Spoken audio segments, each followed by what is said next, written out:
Peran etika dalam aktivitas bisnis. Quo Vadis Pendidikan Tinggi.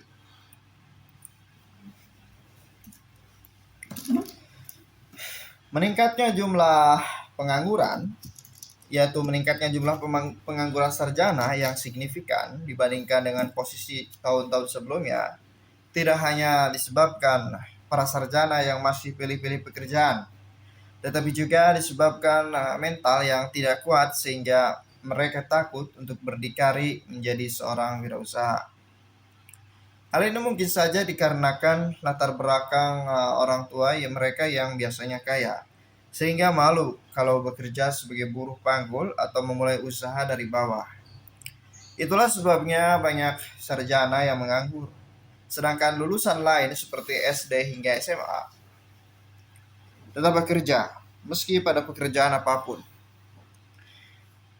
SD hingga SMA mau bekerja apapun karena tidak ada pilihannya.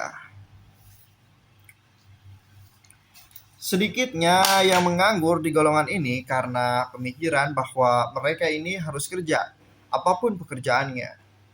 Kalau tidak bekerja, lalu makan apa? Itulah sebabnya tingkat pengangguran kecil. Besarnya angka pengangguran tidak hanya disumbang oleh masyarakat yang memiliki pendidikan rendah, tetapi tak jarang juga banyak pengangguran terdidik yang kesulitan memperoleh pekerjaan sehingga menjadi beban bagi negara. Indeks prestasi akademik atau IPK yang tinggi nyatanya tidak begitu berpengaruh dan bukan menjadi suatu jaminan seorang sarjana nantinya akan diterima di dunia kerja.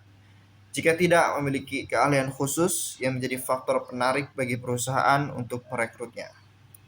Oleh karena itu, disadari atau tidak, setelah mahasiswa di wisuda bukan berarti selesai belajar dan berjuang. Justru ketika seorang diwisuda, berarti dia resmi dilantik menjadi pengangguran dan otomatis menambah angka pengangguran.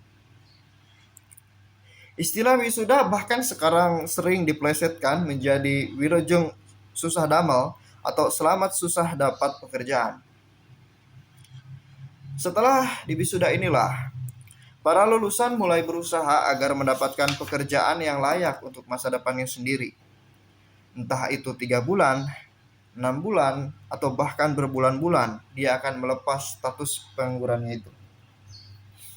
Usai diwisuda, para lulusan akan dihadapkan pada beberapa pilihan yang nantinya akan menentukan jalan hidup mereka. Sebagian dari mereka memilih mencari pekerjaan dan sebagian lagi memilih berwirausaha. Ada pula yang memutuskan langsung melanjutkan pendidikan ke jenjang S2 dan bahkan ada yang langsung menikah.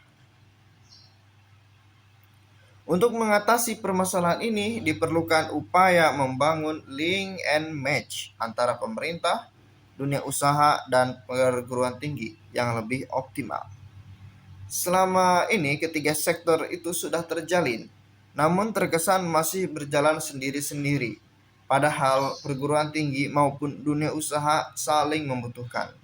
Untuk mengurangi jumlah pengangguran dan menjadikan mereka sebagai entrepreneur, Kementerian Koperasi menargetkan pertumbuhan koperasi berkualitas 5.000 per tahun dan melatih 1.000 sarjana calon wirausaha per tahunnya. Selain itu, untuk mengatasi permasalahan pembiayaan yang sering dihadapi oleh koperasi, usaha mikro, kecil, dan menengah atau KUKM, pemerintah terus memaksimalkan penyaluran kredit usaha rakyat atau KUR sebesar 13 triliun per tahun. KUR adalah pembiayaan modal kerja kepada KUKM di bidang usaha yang produktif dan layak namun belum bankable dengan plafon kredit hingga 500 juta. Tantangan inilah yang harus ditangkap oleh perguruan tinggi dengan menyiapkan mahasiswanya, terutama mahasiswa bisnis, dengan membuat suatu kurikulum yang menunjang mereka sebagai wirausaha. Oleh karena itu, dengan pendidikan karakter yang benar dan terstruktur, diharapkan para mahasiswa ini memiliki mental yang unggul dalam kehidupan sesungguhnya. Sinergi ini dapat menjadikan entrepreneurship sebagai gerakan nasional dan virus entrepreneurship dalam cepat menyebar ke seluruh masyarakat Indonesia. Sehingga diharapkan entrepreneur atau wirausaha di Indonesia dapat berkembang dan turut menciptakan lapangan kerja dan dapat meningkatkan daya saing Indonesia di dunia internasional.